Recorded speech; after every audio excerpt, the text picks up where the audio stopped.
Wagayway ay ibig sabihin nito ay mga tao, mga grupo na hindi natatakot na ibandera yung karapatan ng mga LGBT. Nagsimula nga siya sa Batangas City, pero ang pagsasama-sama namin ay maihatid din yung serbisyo hindi lang sa Batangas City kundi sa lahat ng sulok munisipyo para matutukan yung kalusugan at yung karapatan, labanan yung diskriminasyon at stigma ng LGBT at PLHIV sa Batangas Province. Napakahalaga sa mga ganitong gawain yung kinukonsulta natin yung community. Ano ba talaga ang kailangan nila? Kasi hindi natin malalaman yung pangangailangan ng community hanggang hindi natin sila naririnig.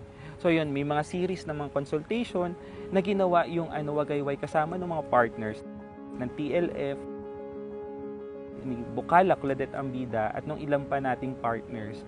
At yung nabuo na natin yung mga agenda na yun, ay mas madali na natin itong nahanapan ng paraan kung paano masusolusyonan.